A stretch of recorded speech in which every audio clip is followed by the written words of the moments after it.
O que é isso? Uma porta no meio de nada? Oxe, nem tem porta ali. Oxe, eu vou lá ver, né?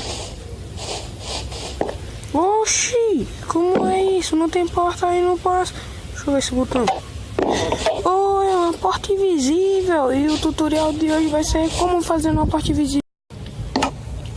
Fala galera, beleza? Aqui é Mobcraft aqui. E hoje eu tô trazendo pro canal o nosso segundo vídeo. E vai ser um tutorial como fazer a porta invisível como está aí no começo do vídeo, né? Ó, não passo.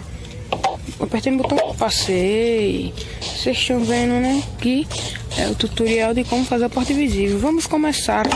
Esse tutorial é facinho, mas é bom para vocês trollar seus amigos com botar sua porta na sua casa. Primeiro vocês vão pegar redstone, depois porta de selva, esses negócios aqui, ó, cadê? E bota junto com o cercado, portão da selva. Depois vocês vão pegar um botão de pedra, depois um carpete da cor que é seu chão, e depois bloco de quarto para você. Vou deixar que nem esse. Primeiro vamos fazer assim, né? Gravar assim, né? Fazer um quadradão com o quarto.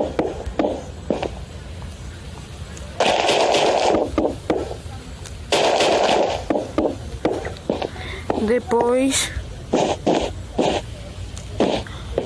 passa assim, né? E peraí, pessoal, daqui a pouco eu volto, viu?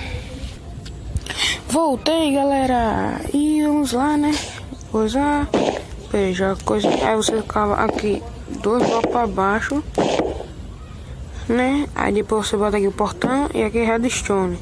Em cima da redstone, deixa eu quebrar aqui, você bota um bloco em cima dela e ali você fecha. Aqui bota o botão de pedra, né? E aqui não vai pegar carpete, mano.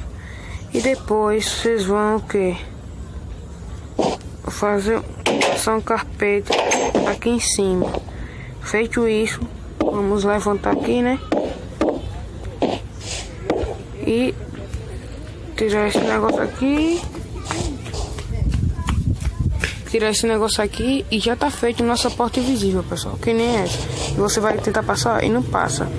Passou aqui e tá pronta a nossa porta invisível. E se você quiser botar botão aqui. Peraí, tá passando a moto aqui agora. E se não tiver botão aqui, você pode botar um aqui, ó. Quebra aqui de novo, bota um aqui e você passa. E se não apertar o botão, não passa. É a nossa porta invisível, galera. Eita porra. Aí, ó. E vamos finalizar por aqui.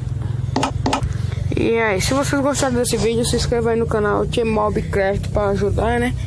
E dê like aí nesse segundo vídeo aqui do nosso canal. E é isso.